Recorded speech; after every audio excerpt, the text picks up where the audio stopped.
আসসালামু আলাইকুম ওরহমতুল্লাহ। বন্ধুরা, এটি 11 পিনের টাইমার। এর মডেল নাম্বার হচ্ছে H3Cr-A। এই টাইমারটি অটোমেশনের জন্য ব্যবহার করা হয়। বন্ধুরা, এই টাইমারটি অন্য টাইমার থেকে আলাদা হওয়ার কারণ হচ্ছে এই টাইমারের 5 নাম্বার গেট, 6 নাম্বার স্টার্ট এবং 7 নাম্বার রিসেটের জন্য ব্যবহার করা হয়েছে। আমরা সাধারণত দেখি 5 নাম্বার 6 নাম্বার টার্মিনাল এনওএনসির জন্য ব্যবহার করা হয়।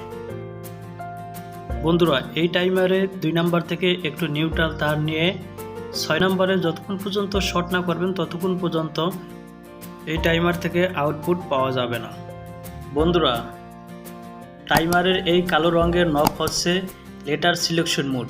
এই নবটি ঘোরালে A, B, B plus, C, D এরকম লেটার আসবে। প্রত্যেক লেটারের ফাংশন আলাদা। বন্ধুরা, এটি হচ্ছে টাইম সিলেকশন মোড। এটি সেকেন্ড, মিনিট এবং ঘন্টা সিলেক্ট করা যাবে। বন্ধুরা, এই নবটি ঘুরিয়ে নাম্বার সিলেক্ট করতে পারবেন। এখানে 0 থেকে 12 নাম্বার পর্যন্ত সিলেক্ট করা আছে। আমি এটি ঘুরিয়ে 0 থেকে 30 নাম্বারে এই সিলেক্ট করে দিলাম। বন্ধুরা, টাইমারের গেট, স্টার্ট এবং রিসেটের জন্য এই 3টি পুশ বাটন সুইচ নিয়েছি। এখন টাইমারটি কানেকশন করে দেখাবো। বন্ধুরা, এমসিবির আউটপুটে একটি নিউট্রাল তার সংযোগ করে দিয়েছি। এই নিউট্রাল তারের সাথে আরেকটি তার কমন করে টাইমারের 2 নাম্বার পিনে সংযোগ করে দিয়েছি। এই নিউট্রাল তারের সাথে আরেকটি তার কমন করে গেট পুশ বাটন সুইচের অ্যানোড এক প্রান্তে সংযোগ করে দিয়েছি। গেট পুশ বাটন সুইচের অপর প্রান্ত থেকে আরেকটি তার এনে টাইমারের 5 নাম্বার পিনে সংযোগ করে দিয়েছি। গেট পুশ বাটন সুইচের কমন নিউট্রাল তারের সাথে আরেকটি তার কমন করে সংযোগ করে দিয়েছি স্টার্ট পুশ বাটন সুইচের অ্যানোড এক প্রান্তে। অপর প্রান্তে আরেকটি তার সংযোগ করে রেখেছি। এই তারটি এই 6 নাম্বার পিনে সংযোগ করে দিয়েছি। স্টার্ট পুশ বাটন সুইচের কমন নিউট্রাল তারটি রিসেট পুশ বাটন সুইচের অ্যানোড এক প্রান্তে সংযোগ করে দিয়েছি। বন্ধুরা, আপনারা দেখতে পাচ্ছেন রিসেট পুশ বাটন সুইচের অপর প্রান্ত তারটি সংযোগ করে দিয়েছি টাইমারের 7 নাম্বার কানেক্টরে। বন্ধুরা, এমসিবির আউটপুটে একটি ফেজ তার সংযোগ করে দিয়েছি।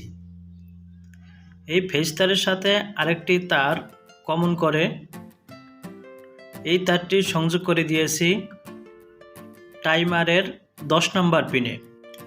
10 নাম্বার এবং 2 নাম্বার টাইমারের পাওয়ার সোর্স এবং 10 নাম্বারের সাথে আরেকটি তার কমন করেছি। এই তারটি সংযোগ করে দিয়েছি 11 নাম্বার পিনে। টাইমারের আউটপুট এনওএনসির জন্য 2টি ল্যাম্প নিয়েছি। সবুজ কালার ল্যাম্পটি এনসিতে সংযোগ করব এবং হলুদ কালার ল্যাম্পটি এনোতে সংযোগ করে দেব। তাই এই 2টি ল্যাম্পের নিউট্রাল 2টি কমন করে এমসিবির নিউট্রালের সাথে সংযোগ করে দিয়েছি। সবুজ ল্যাম্পের ফেজ তারটি 8 নাম্বারে কানেক্টরে সংযোগ করে দিয়েছি। হলুদ কালারের ফেজ তারটি 9 নাম্বারে কানেক্টরের সাথে সংযোগ করে দিয়েছি। আমাদের ওয়ারিং কমপ্লিট। বন্ধুরা, এখন এমসিবির ইনপুটে ফেজ এবং নিউট্রাল তার সংযোগ করে দেব।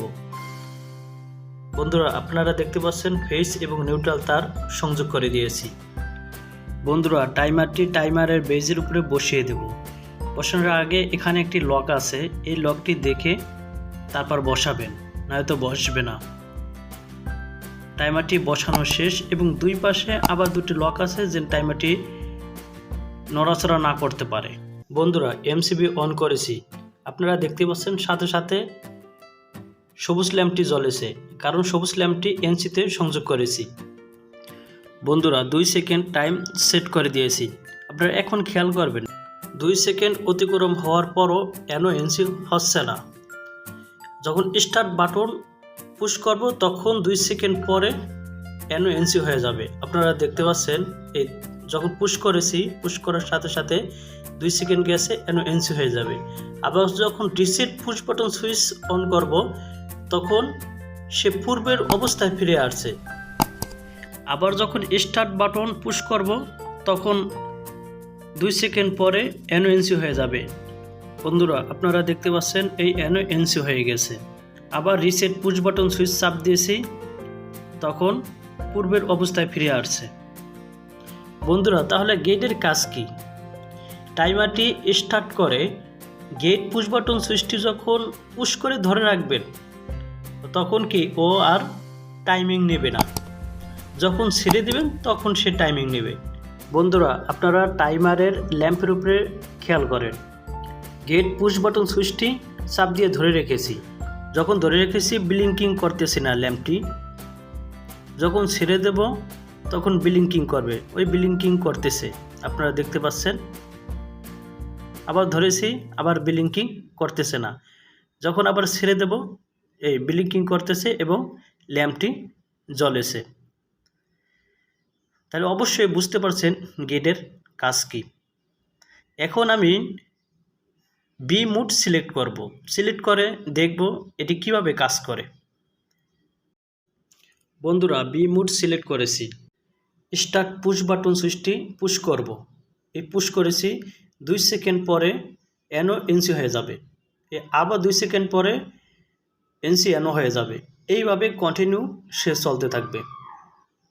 আবার রিসেট পুশ বাটন সুইচটি পুশ করেছি, সে পূর্বের ন্যায় ফিরে আসছে, এখন আর সে অন হবে না। আবার যখন স্টার্ট পুশ বাটন সুইচটি অন করব তখন 2 সেকেন্ড পর অন হবে, আবার 2 সেকেন্ড পর অফ হবে। আবার গেট পুশ বাটন সুইচটি পুশ করে ধরে রেখেছি, তখন আর সে অন অফ কোনোটাই হচ্ছে না, ছেড়ে দিচ্ছি আবার হচ্ছে। আপনারা কোন বিষয়ের উপরে ভিডিও দেখতে চান তা কমেন্টস করে জানাবেন। বন্ধুরা ভিডিওটি যদি ভালো লাগে লাইক করবেন, কমেন্টস করবেন এবং বন্ধুদের সাথে শেয়ার করবেন। বন্ধুরা আজ এ পর্যন্তই।